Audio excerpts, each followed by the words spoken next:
We'll bring up our PowerPoint.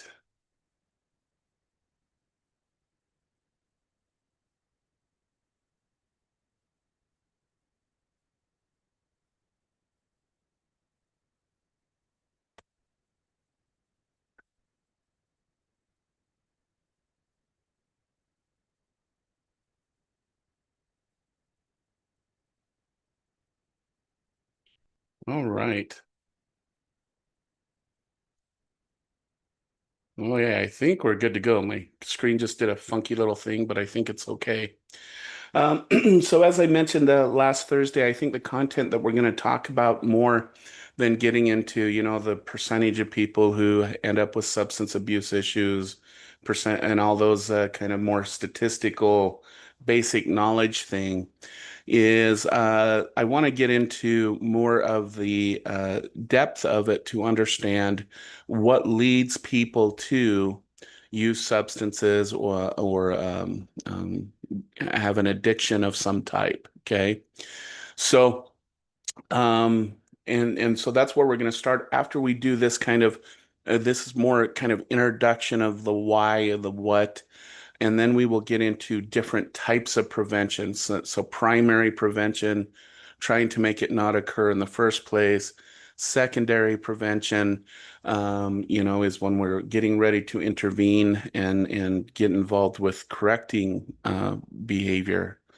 Um, and then we will talk about the different systems. So the governmental systems, the health and health services and different prevention movements that we've had and try to figure out why they worked and why they didn't for a lot of people. So let's talk a little bit about drugs. One, um, we should note that drugs have always been used to alter consciousness. That humans have sought them out, have refined them, even have made synthetic versions of it, so that there can be some type of alteration in consciousness. In most cases, it's for positive reasons, to bring about a sense of euphoria, and whatnot. And sometimes it's for nefarious reasons of harm. Okay. Um, a lot believe that, drugs have the benefit because it opens up avenues of unconscious issues, conflicts, perceptions, new to the user's life. And so not only do a lot of individuals partake in drugs for the emotional kind of mood reasons, but also because a lot of people feel that it opens up different avenues of thinking and consciousness.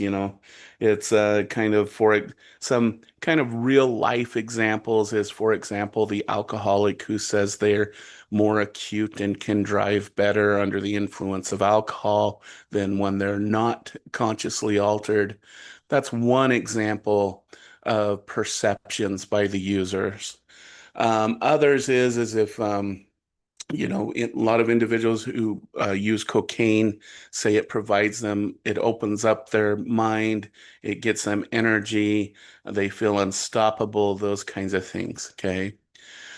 It can become a traps that keep people from using their mind in positive ways, however, that the continued use and it eventually cessations and all of those ends up getting into, in some cases, a deadly trap of not being able to actually function without having that substance available.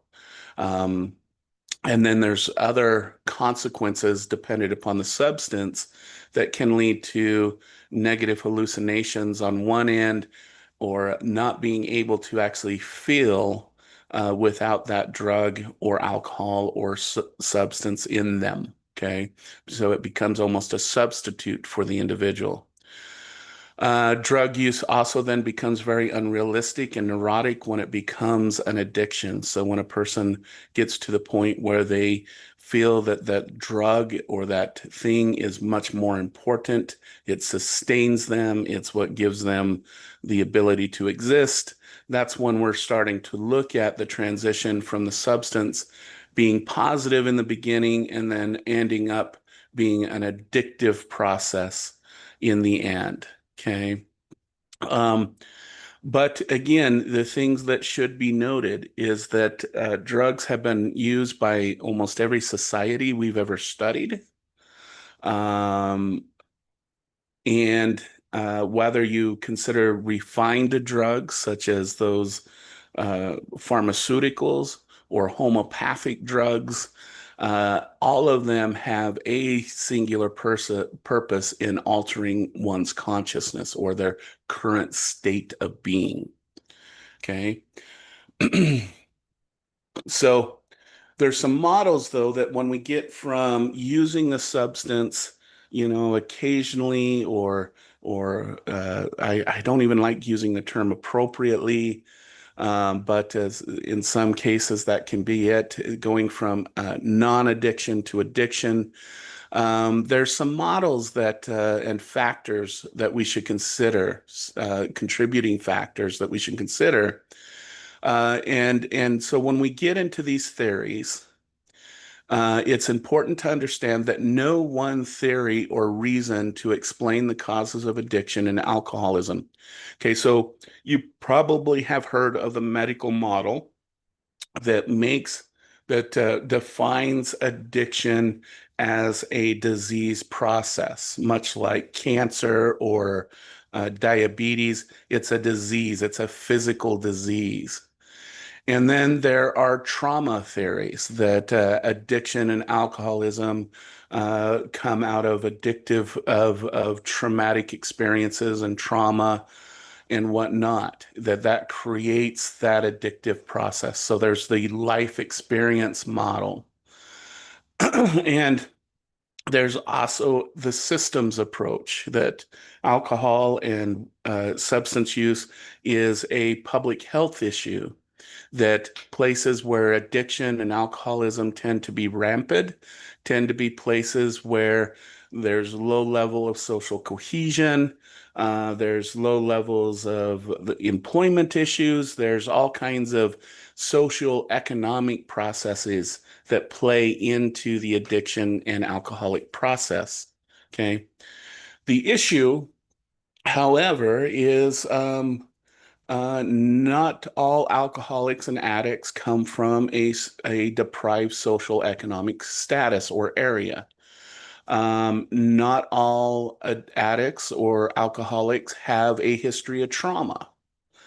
And not all attribute the whole process of addiction as a disease, because there are addicts who can quit the substance and not have the relapse issues you get with alcohol and drugs and with things like cancer or other chronic diseases. Okay.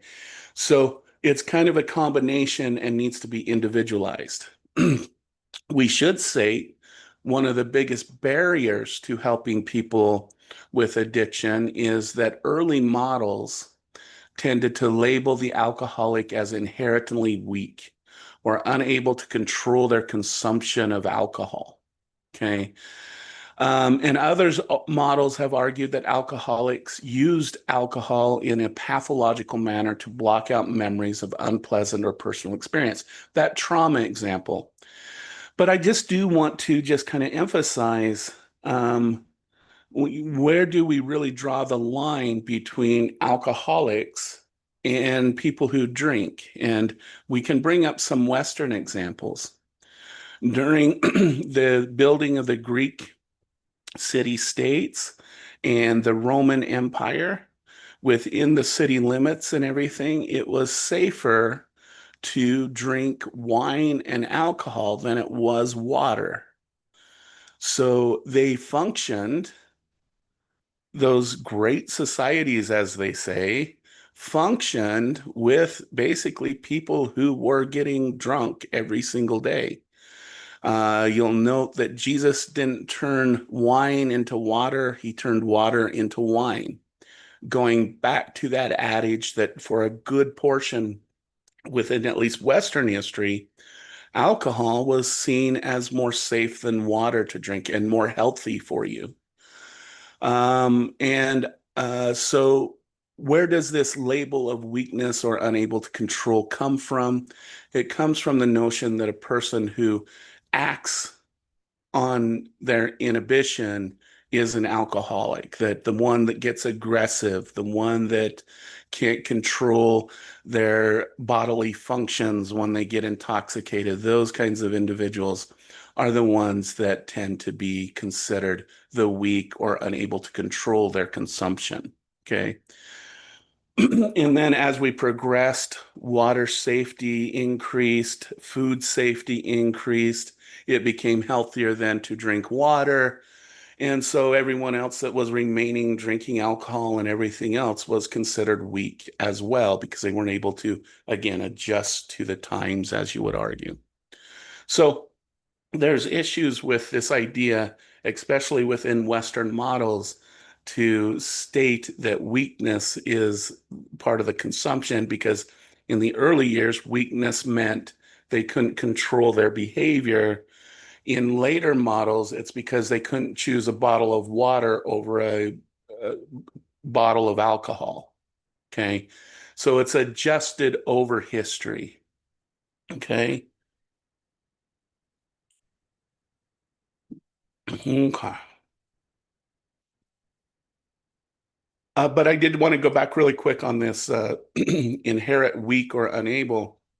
This again, like with things like mental health and those kind of issues where people have this perception that it's a control issue, that the weak are weak mentally, the weak are the addicts.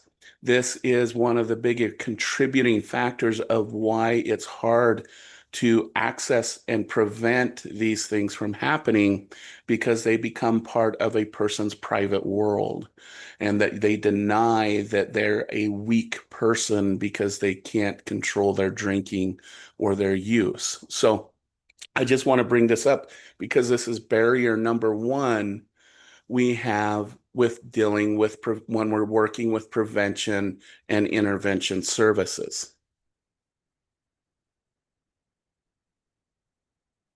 So, some other models, physiological models, as I mentioned, the medical model, stating it's a biochemical, it's a disease state.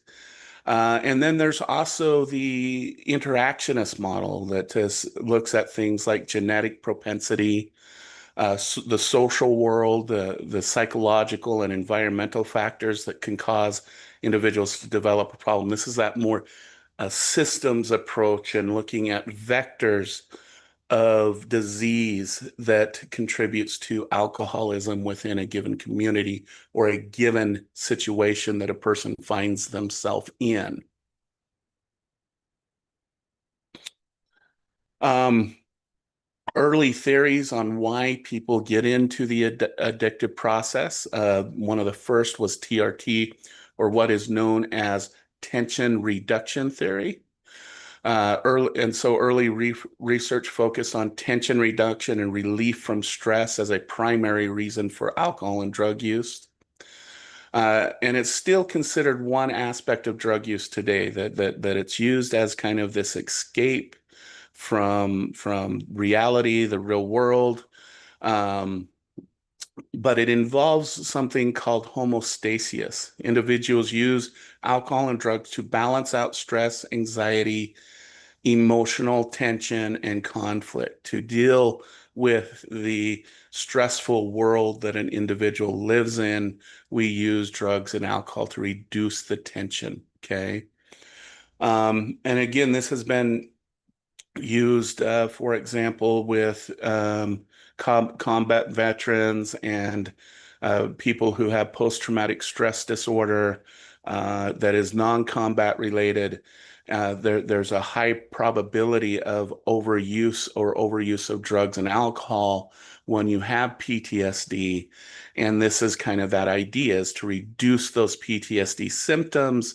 You use a substance to medicate it, as you would say, or tension reduction theory is kind of a self-medication theory.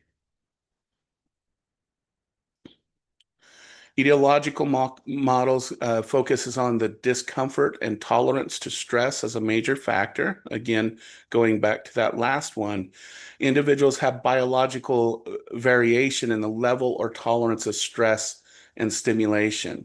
Okay. So what this model suggests is that there are our sensitivity to stress and stimulation can lead to addiction and drug use. Okay. And so, based on that, we do see some evidence that suggests this. Doesn't, again, explain everyone. But when we look at individuals with, for example, schizophrenia, which is a very much an overstimulating mental illness, uh, especially adults with attention deficit hyperactivity disorder, so they're highly physiologically stimulated. If we look at children of autism who are constantly overstimulated by the environment, these individuals that are at a heightened risk of using substance to reduce that stimulation overload. Okay. So this indicates with certain individuals who are highly physiologically aroused can potentially lead to addiction issues. Okay. Whoa. So again, continuing with this etological model is that alcohol is a biochemical defect. Individuals who are easily agitated become uneasy, use alcohol for a sedating effect. Stress tension causes reactive and overactive behavior that contribute to relapse. Okay. So this is what this model really suggests is that it has to deal with how easily stimulated and agitated the person can become. With that being said, there again, we showed some evidence that, people who do have overstimulation type disorders, ADHD, autism, PTSD, where they're very over and heightened stimulant, they often can use alcohol to kind of ease that out. But again, there's people who are completely what we call easygoing in the personality world. This is a person who lets things go off their shoulder and whatnot. They too can succumb to substance abuse or alcoholism, but it's through a different process. Okay. So, what I hope you're seeing as we build these models is that when we talk about prevention, we're probably going to need a multi-pronged solution, that it can't just be because of overstimulation or because of trauma or because of genetics. We're going to have to look at this from a very uh, multi thought perspective. Okay. So again, trauma and substance abuse disorder. The major hypothesis behind this is an attempt for an individual, usually it's a feeling related to traumatic experience, contribute to the development of post-traumatic stress disorder. Lifestyle and substance abuse put the individuals in a situation that are traumatic. Okay. Risk behaviors, but put the individual in a situation that have traumatic negative consequences. What this is suggesting is that addiction and alcohol use are a vicious cycle.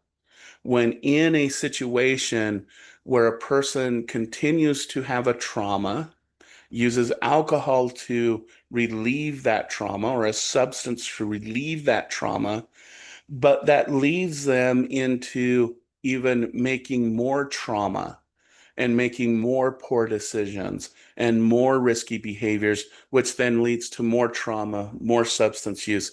And you can kind of see the vicious cycle that this can create. Okay. This is more of what we call a situational model, where a person, given their situation and the place they are in, really drives that cycle of abuse. Okay.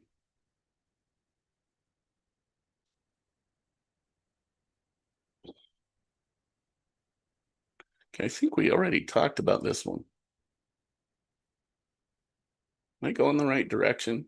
All right. Okay. Here's the disease model of alcohol. So this is the reason why alcoholism and whatnot is considered a disease. Is these three, these mainly three uh, things: known etiology. Okay, meaning that it has a process that most people go through the process of primary use, then daily use, and then they get into ritual behaviors that lead to use. And it's a pretty predictable pattern when people get into the process, just like with any other disease that has a progression that leads to the disease taking over the individual. Okay. Symptoms get worse over time, so the cravings, the need to use, the inability to go a day without becomes more and more difficult. And there's always known outcomes, I mean, sorry, not incomes. There's no income on this. There's the outcomes for most alcoholics, especially, tend to be the same. They tend to result in people destroying their life, destroying their career, destroying family relationships.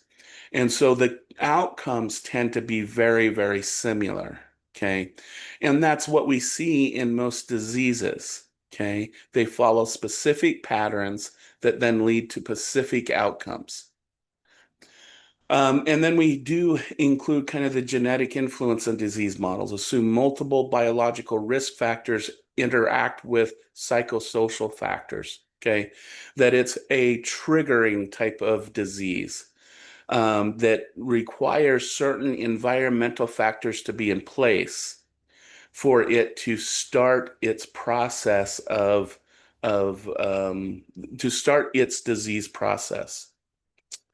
And we should note that the 12-step approach, which we will talk about some in this class, is based on the disease model. It assumes alcohol and addiction is predisposed to addiction by genetically transmitted at-risk factors. Okay. So it assumes from the beginning that this is something that is family oriented. It's something that is passed from one generation to the next, in this case, through genetic means. Okay.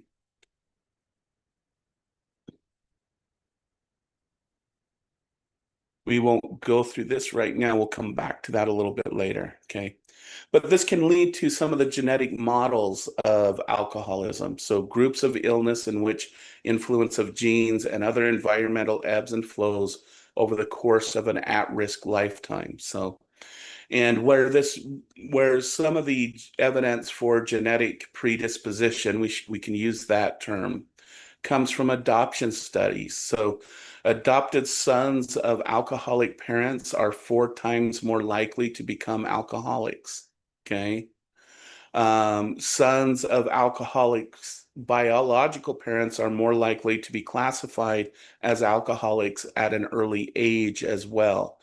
So this is where we have again adopted children that so some of the environmental things are taken away because they're now in an adopted, we assume, safe, happy home. But even at that, even after the adoption, they're still 4 times more likely to become alcoholics themselves. Okay. And then, of course, the sons of alcoholic biological parents are also more likely to be classified at an earlier age than sons of non-biologically alcoholic parents. Okay. So it seems that from family history and genetics, not only does addiction start at an earlier age, but it's more likely to become a issue for that individual. Okay. And we should note daughters of alcoholic fathers exhibit higher incidence of somatic anxiety and frequent physical complaints. So, what this is, again, going back to that um, uh, high stimulation comment earlier, This is an example of this, that alcoholism within the parents can create that overstimulation with somatic anxiety and physical issues that then can lead to the use and the self-medication of alcohol or drugs to relieve those symptoms. Okay. And then, of course, twin studies, higher rates of alcoholism in identical twins than in fraternal twins. So more genetically similar they are together, the more likely they will also end up with that same disease state. Okay.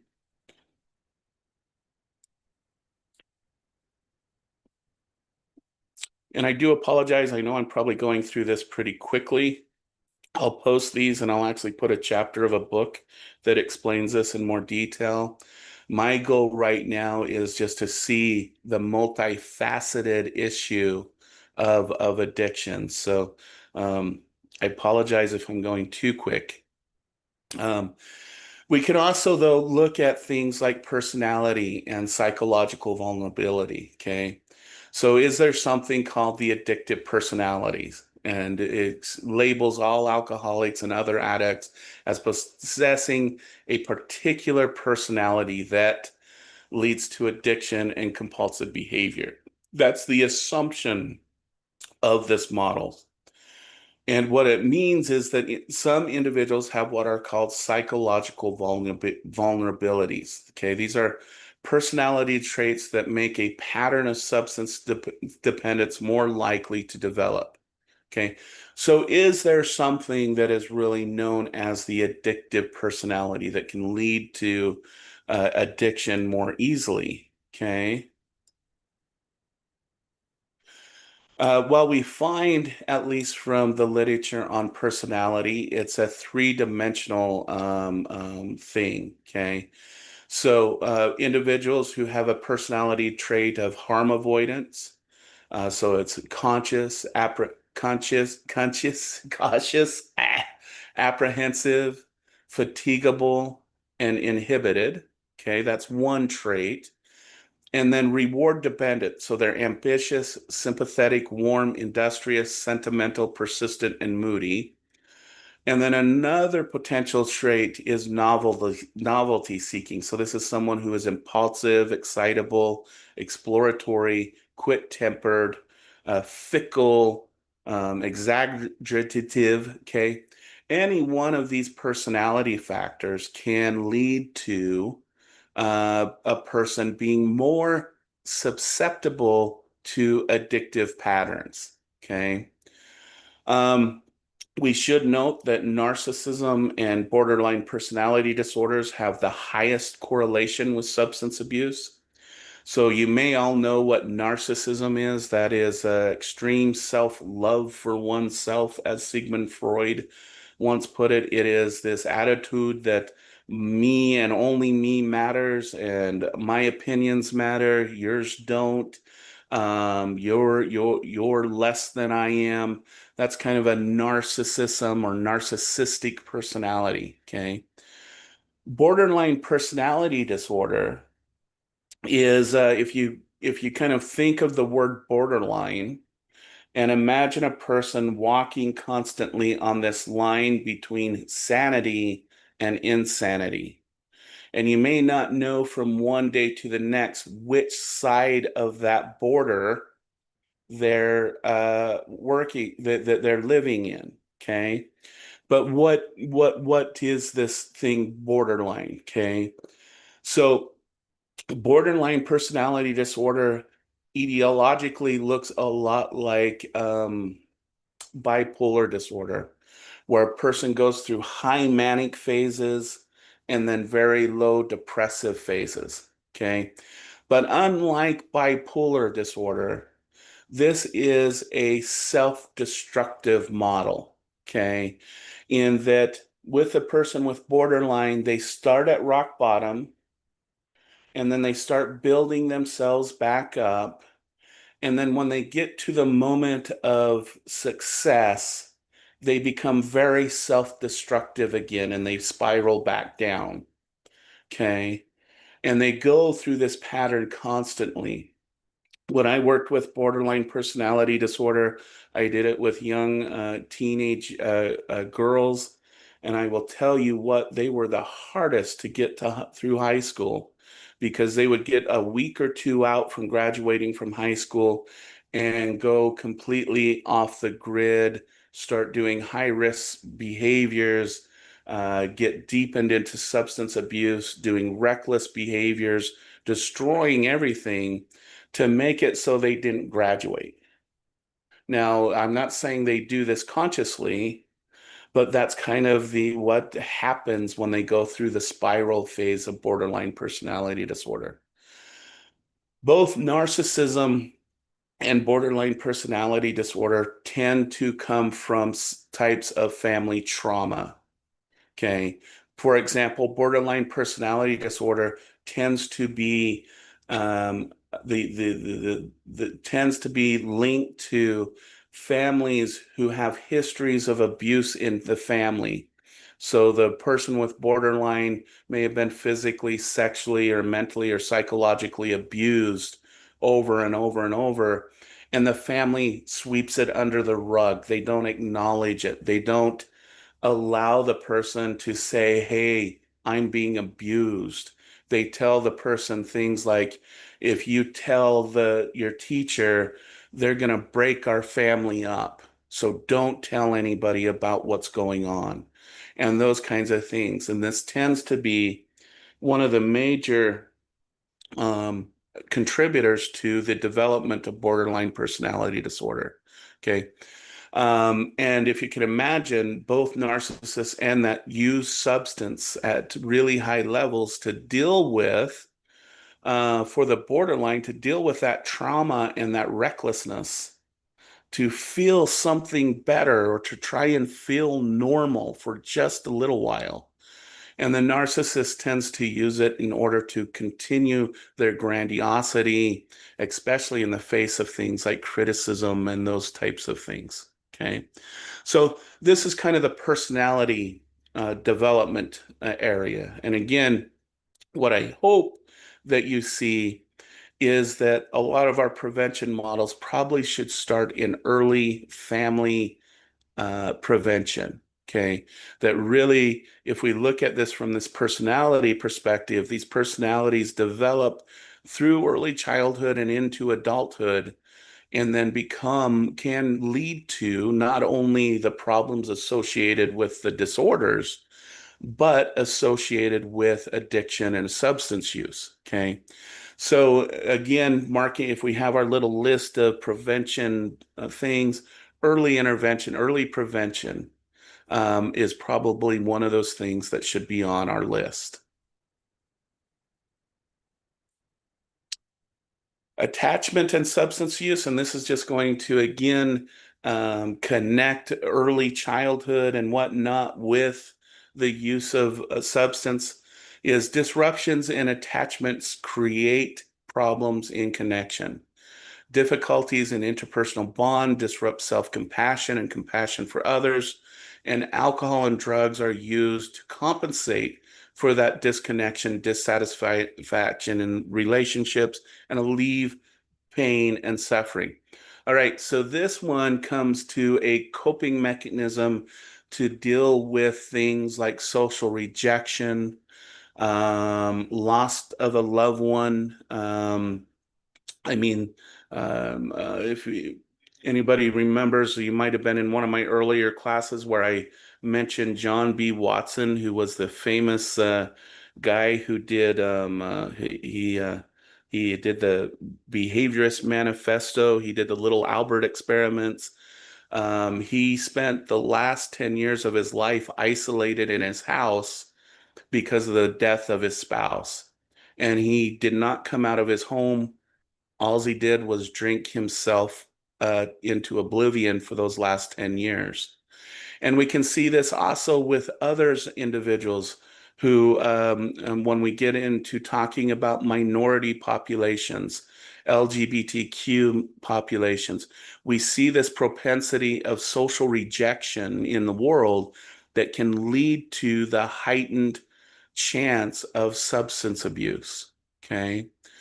And so this idea of the attachment and the disconnect, okay, can lead to this. When I mentioned in early childhood, having a consistent attachment figure in a child's life is really important because we have found that when a child is thrown from one place to another, not only are they at more risk of a psychological disorder, they're more at risk of having a substance abuse disorder later as well. Okay.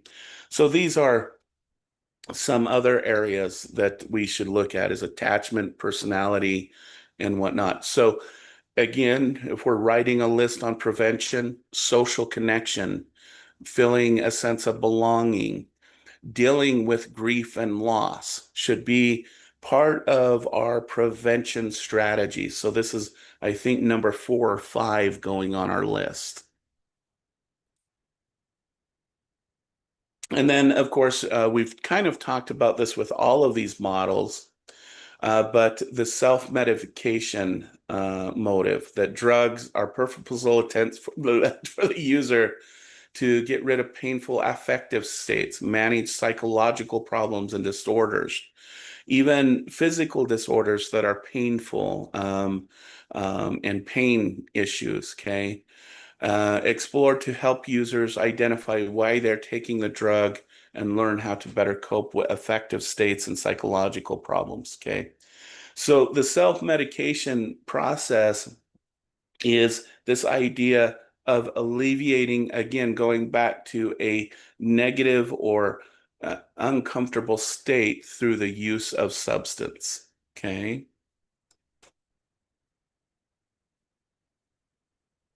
So speaking of mood and affective, how does mood play a role in the development of substance use disorders? Okay. Again, we go to the self-medication model for this, that alcohol and drugs can be used to alleviate or self-medicate negative emotional states. Okay. So what are some of the disorders in this category that tend to lead to high rates of self-medication? Well, major depressive disorder, where you can take a stimulant of some type, dysthemic, cyclemic disorder, atypical depression. This is depression that cannot be explained through major depressive or acute depressive, bipolar disorder, and seasonal affective disorder. Okay, all of these tend to be um, associated with substance use. Okay,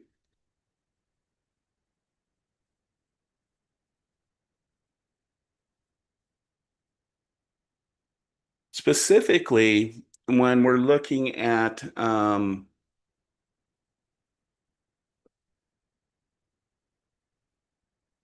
mania issues, specifically the manic phase of bipolar disorder, cyclothymic disorder, where you're going through manic phases, the use of substance tends to be tenfold in females and males. Okay. 10 and 3. So 10 times for females, 3 times for males. Okay. That sentence is worded really weird. So if you're a female going through a manic phase, you're 10 times more likely to use a substance, alcohol or drugs, to relieve that manic phase. If you're a male, you're 3 times more likely to use alcohol in order to try and relieve that manic state. And it makes sense from a drug perspective, right? Alcohol is a depressant. So it makes sense to take that in a manic phase. Brittany, you have your hand up. Yeah. Why is it higher in women than it is in men? Um, so some of the theories behind this is that one, how do I put this? When a male is going through a manic phase, it's perceived very much different than when a female is. Okay. A female, when they're going through a manic phase, are tend to be perceived as, and this is I don't want to make this state this wrong and make you guys think that I think this, because it's a social perception thing. Okay. Women should be able to handle their manic phase better than men can. Men are allowed to go hoop and holler, be manic, be happy, those kinds of things, where women should be more emotionally controlled than men are. Think about it this way. Um, when you've seen a female get angry versus a male get angry, who is criticized more in that situation for getting angry? It's usually the female. Okay. So when going through a manic phase, and this is the social explanation, women are more likely to use that to try and control themselves so they're not putting themselves off as quote unquote, and please don't take this wrong, more crazy or more out of control. Does that make sense? It does. Yes. Okay. All right. Thank you. You're welcome. Thank you for the question. Mhm. All right. So, so we've been talking a lot about different theories and ideas, but what about factors? Okay. Now, factors are different than theories. Okay.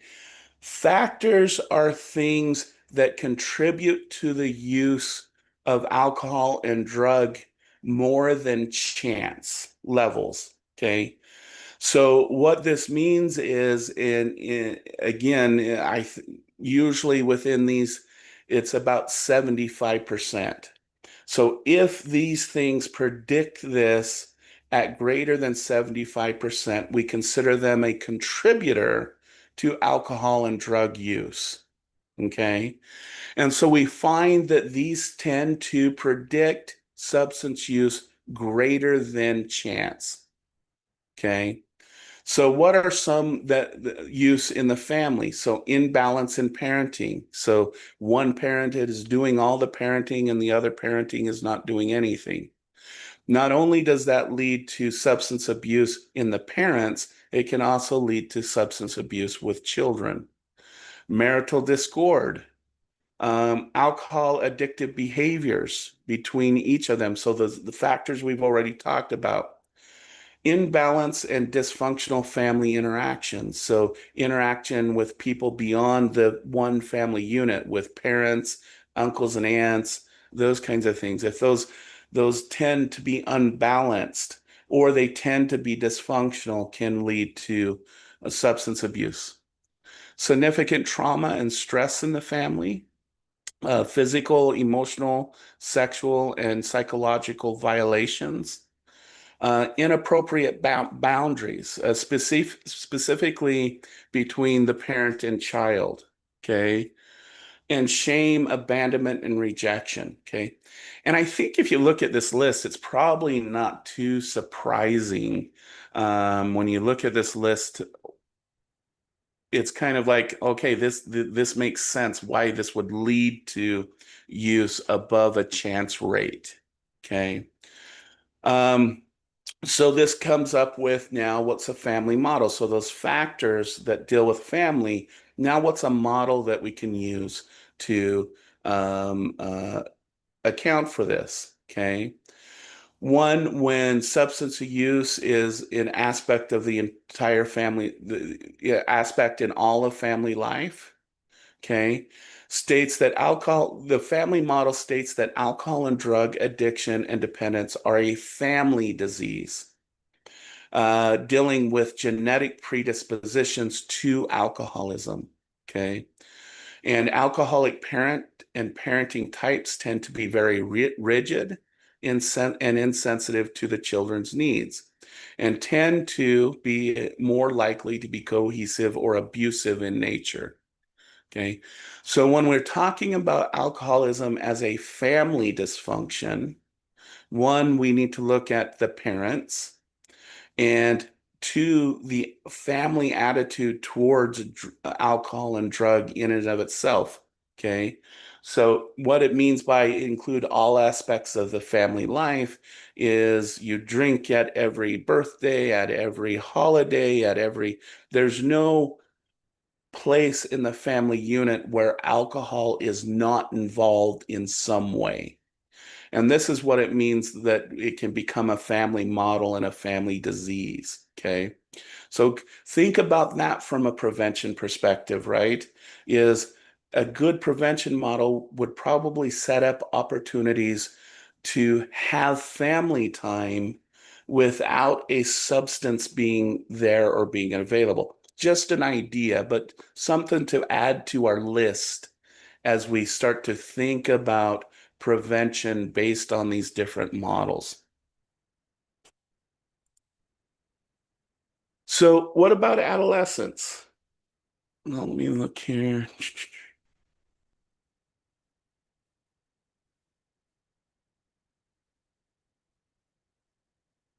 All right.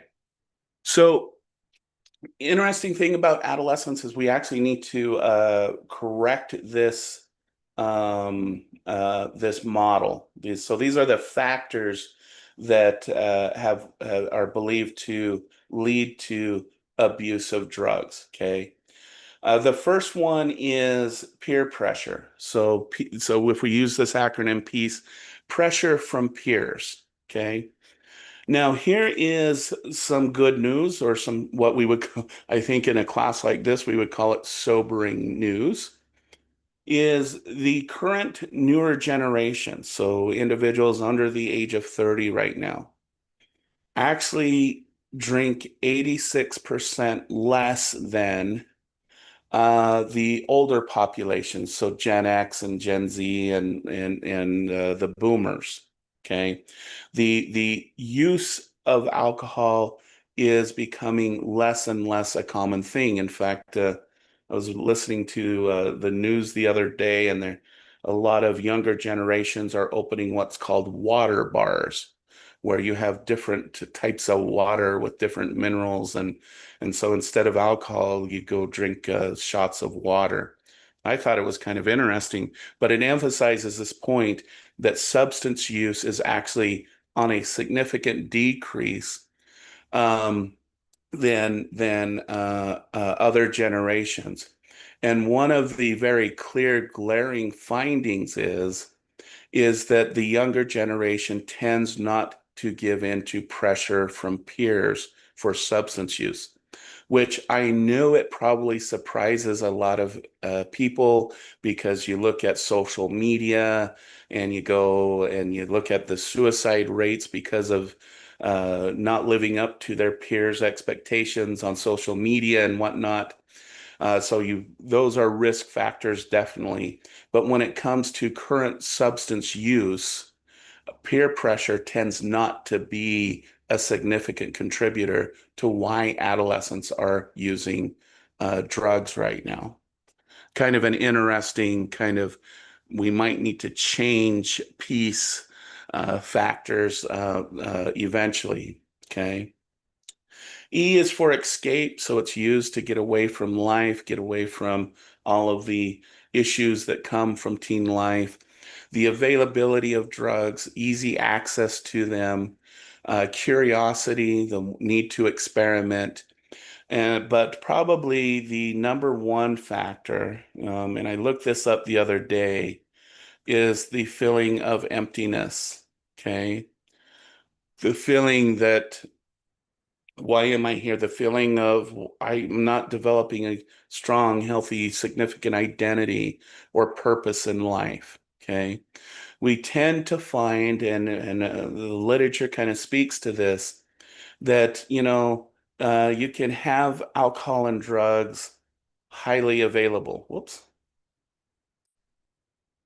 You can be highly curious.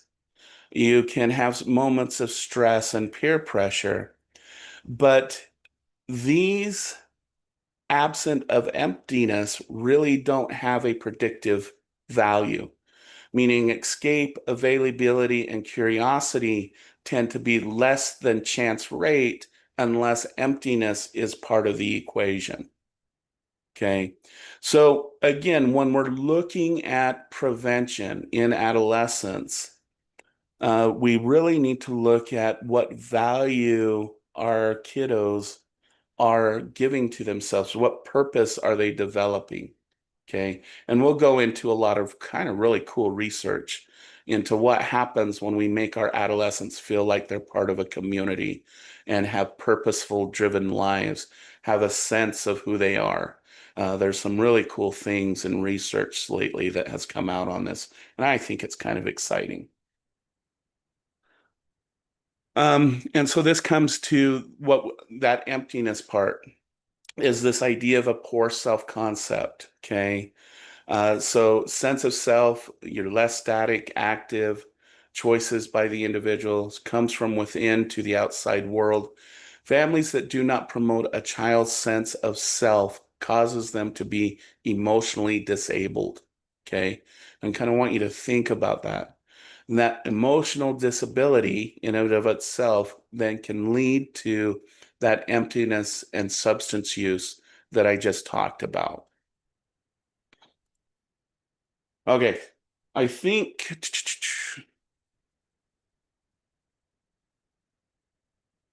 okay, I think this is a good place to stop for today. So I'm gonna hit our escape button. I'm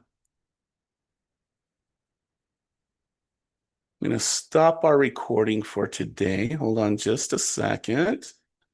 Let me, oh, I want to hit stop sharing, Curtis.